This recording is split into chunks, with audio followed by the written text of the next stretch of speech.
Our tense imaginations invested the visible engine of our defenses with 1,000 imaginary movements, and 1,000 thoughts and visions whirled through our heads. Our distant homelands, our families and friends, and our desperate, passionate loves. We imagined every possible outcome to the imminent fighting: surrender, captivity, fight, flight, or death. Faced with the Russian hurricane, we ran whenever we could, but often we had no choice and became heroes without glory who were somehow able to conjure up a strength superior to the enemy's. We no longer fought for Hitler or for National Socialism or for the Third Reich or even for our fiancés or mothers or families trapped in bomb ravaged towns. We fought from simple fear, which was our motivating power. The idea of death, even when we accepted it, make us howl with powerless rage. We fought for reasons which are perhaps shameful, but are in the end stronger than any doctrine. We fought for ourselves, so that we didn't die in holes filled with mud and snow. We fought like rats, which do not hesitate to spring with all their teeth bared when they are cornered by a man infinite larger than they are. Although we were already beaten 10 times over, our terror became a fortress of despair, which the Russians found difficult to breach. We lay huddled against the frozen soil and listened to the growling tumult of their approach. We began to hear distinct, separable sounds. The black potato sack, which was Hal's, changed shape and moved toward us. "Do you hear that?" he whispered. "They've got tanks." At first I heard nothing but tanks. Then there was the sound of singing too. A Russian victory song. It was their turn now to feel the infectious enthusiasm of advancing troops. "A year and a half ago, we were marching on Moscow, and I was singing just like that," muttered the veteran. The night wore on.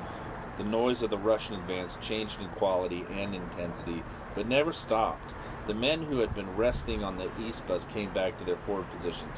Everyone was now in the line.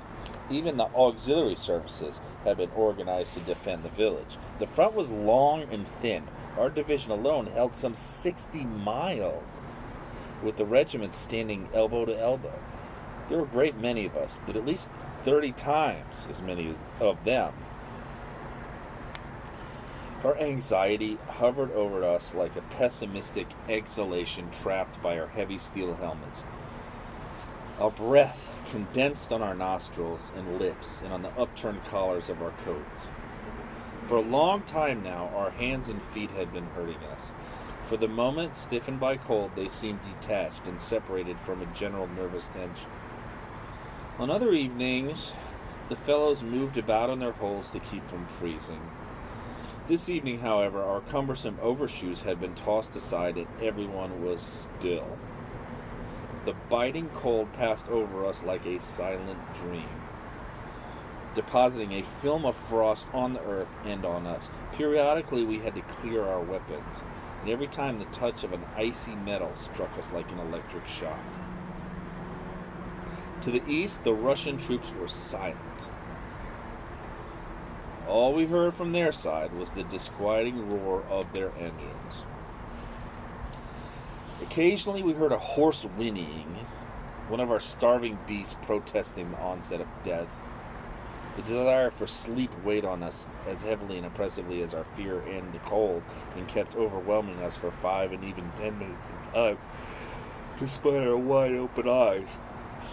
Then we would jolt back to reality, to wait for the first hours of morning, a time when men and animals often die of cold. The Russians were taking their time. Since we had caught the first sounds of their new front, a full day had gone by, but nothing more had happened. Had we possessed sufficient strength and equipment, a counterattack would almost as surely have been successful. But our orders were simply to resist and hang on.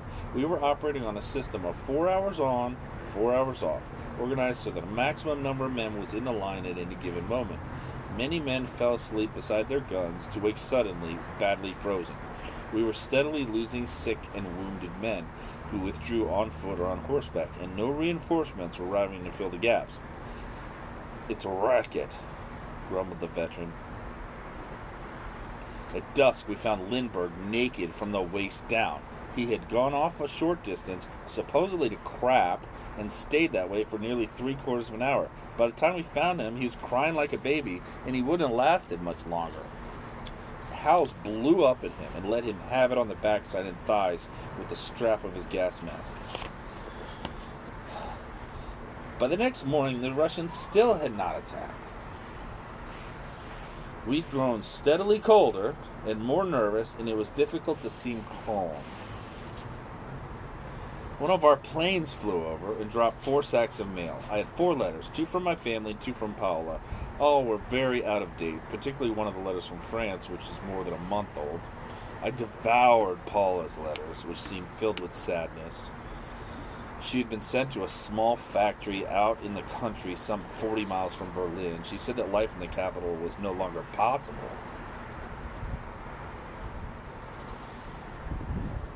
What was I supposed to think? What could I imagine? My parents' letter, with the standard 2-line refrain from my father, irritated me by its tone of unjustified complaint. I mentioned this to Feiner, who replied, "That's all the French know how to do, complain." My mother's last letter astounded me by its lack of realism. The poor woman begged me to take care of myself, to avoid showing off, to do my duty but nothing more, to protect myself from meaningless risks. This sort of advice seemed so irrelevant that for the moment I was staggered.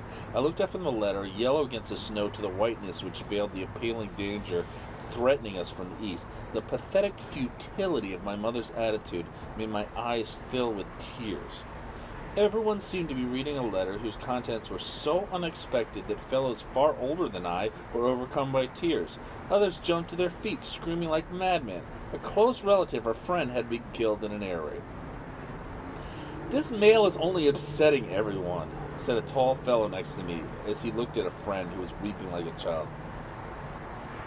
It seemed we were to be spared nothing. In the afternoon, some patrols were sent out into the whirling snow. Our commander had grown tired of waiting and had decided to test the enemy. We heard a few shots, and then the patrols came back, reporting that they'd seen a heavy concentration of Russian material. I and my comrades were wakened just before nightfall. With pounding hearts, we ran to our forward positions. The Russian tanks were rolling through the storm, and we could feel the vibration of their treads against the frozen ground. Our anti-tank gunners and men with Panzerfausts kept their eyes glued to the telescopic sights, which they had to wipe continuously. A few anti-tank trenches had been dug, but these were ludicrously inadequate, both in number and size. We knew that our anti-tank defenses gave way. We were lost, and we nervously clenched our fingers around the anti-tank grenades and magnetic mines which had been distributed. At the pack we were protecting, Ollensheim, Ballers, Freiwitz, and others were ready to work the gut. Our visibility had been seriously reduced by falling snow. To the north of us, an SMG had just opened fire. The rumbling of tanks was louder than ever, but the tanks themselves were still invisible. To the north, fighting had already begun, and we could see flashes of light despite the thickly whirling snow and the rapidly growing darkness. Short bursts of anti-tank fire lashed the plain, producing a curious muffled echo. As the roar of tanks grew louder, we felt our lungs lift. Long flames ran the length of the horizon, while others rose vertically, illuminating at different levels the whirling masses of falling snow. Then the sound of tank engines in full acceleration shattered the night and our eardrums. 5 vaguely defined monsters loomed out of the darkness, rolling parallel to our line of defense. Our anti-tank crew was already firing. Feiner calmly steadied the butt